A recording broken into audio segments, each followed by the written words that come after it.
সরকার তো রয়েছেই, সুপ্রিম কোর্টের নির্দেশনা অনুযায়ী রাষ্ট্রপতি সুপ্রিম কোর্টের নির্দেশ রয়েছে, কিন্তু একটা তো আছে প্রধান বৈশিষ্ট্য এবং গৌণ বৈশিষ্ট্য। একটি সরকার যতক্ষণ পর্যন্ত না নির্বাচিত সরকার হচ্ছে ততক্ষণ পর্যন্ত তার তো সেইভাবে জবাবদিহিতা থাকবে না। জবাবদিহিতা হয়তো অন্যান্য মাধ্যমে, যদি তার আন্তরিকতা থাকে, গণমাধ্যম আছে, গণমাধ্যম কাজ করছে, সেখানে হয়তো বলতে পারে, কিন্তু এটা কয়দিন নির্বাচিত না হলে পরে ফ্যাসিবাদের দিকে উত্তরণের সম্ভাবনা থাকে, একনায়কতন্ত্রের দিকে উত্তরণের সম্ভাবনা থাকে, এবং মানে অত্যন্ত বড় পরিসরে জবাবদিহিতা থাকে না, কারণ নির্বাচিত পার্লামেন্ট নাই, জনগণের প্রতিনিধি নাই। সেই বিষয়টাই আমি বলতে চেয়েছি। ধন্যবাদ। আমরা দেখেছি যে বিভিন্ন সময়ে রাস্তায় নামছে দোষর, আপনি বলছেন, আপনার বক্তব্যও বললেন, তো সেই জায়গা থেকে আমরা জানি যে মে মাসে তাদের বড় ধরনের কর্মসূচিও রয়েছে, সেগুলি মোকাবেলায় দল হিসেবে আপনাদের অবস্থান? দল হিসাবে তো আমরা তো গণতন্ত্রে বিশ্বাসী রাজনৈতিক দল, আর এটাতে বেআইনি কাজ যারা করবে এটা তো দায়িত্ব হচ্ছে সরকারের। আমরা তো দল হিসেবে যদি সেটা প্রতিহত করতে যাই একক দেশে, সেটা হবে একটা গুন্ডামি। সেটা আমরা করবো কেন? সেটা তো সরকার করবে। সরকারের আছে আইন শৃঙ্খলা বাহিনী আছে, তারা করবে।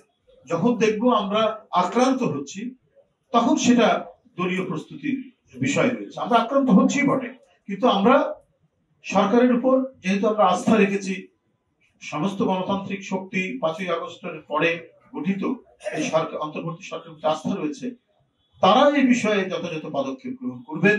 যে ফ্যাসিবাদের দোষরদের গলা স্বর কেন আমরা শুনছি, তাদের কণ্ঠস্বর কোথা থেকে তারা বেরিয়ে আসছে। ওই যে আমরা বলেছি যে একটা হতে পারে একটি রাজনৈতিক দলকে যখন দমন করা হয়, সে রাজনৈতিক দলের যদি স্বচ্ছ নীতিমালা থাকে, সততা নিষ্ঠা থাকে, তাকে দমন করা যায় না।